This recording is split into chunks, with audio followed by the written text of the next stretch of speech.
કેમ છો મિત્રો? મારું નામ છે સુમિત ચમતાણી. તમારું નવા બ્લોગમાં તમારું બધાનું સ્વાગત છે. આજે હતો રવિવાર, તો આપણે પહોંચી ગયા સાંઈ બાબાના મંદિરે, જે મણિનગરમાં આવેલું છે. જો ત્યાં કોઈ હતું નહીં, એટલે આજે મંદિરના દરવાજા બંધ હતા. તો ચલો હું તમને મેદાન પર દેખાડું. આ જો આવડું મોટું મેદાન પણ છે. સાંઈ બાબાનું મંદિર જે આવેલું છે મણિનગરમાં. જે લોકો ન આવ્યા હોય એ આવીને દર્શન કરી જજો. જો આ છે શિવનું જીનું મંદિર, તો ત્યાં જ આવેલું છે.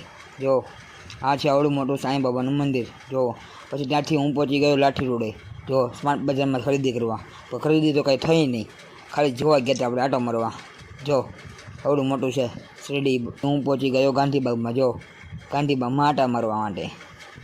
જો ત્યાં તો ખબર નહીં કોલેજવાળાની કાંઈ પરીક્ષા છે, ત્યારે ટ્રાફિકનું જામ થઈ ગયું હતું.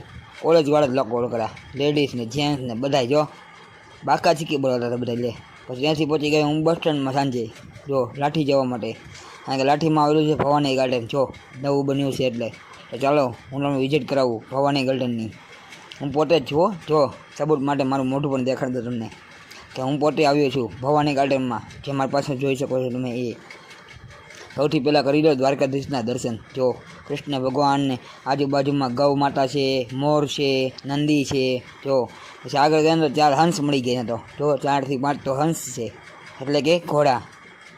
જો આવડું મોટું ગાર્ડન છે. જો પછી અહીંયા હિંચકા લસપટી હતા, હિંચકો હતો, તો મેં પણ ખાઈ લીધા હિંચકા. જો ભાઈને મેં કીધું વિડીયો ઉતાર દે ભાઈ મારો.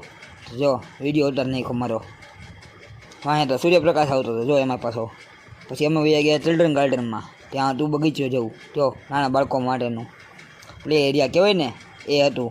અને આ બાજુ તો જો વિડીયો સારો લાગ્યો હોય તો લાઈક, શેર, ફોલો અને સબસ્ક્રાઈબ કરી દેજો ભાઈ.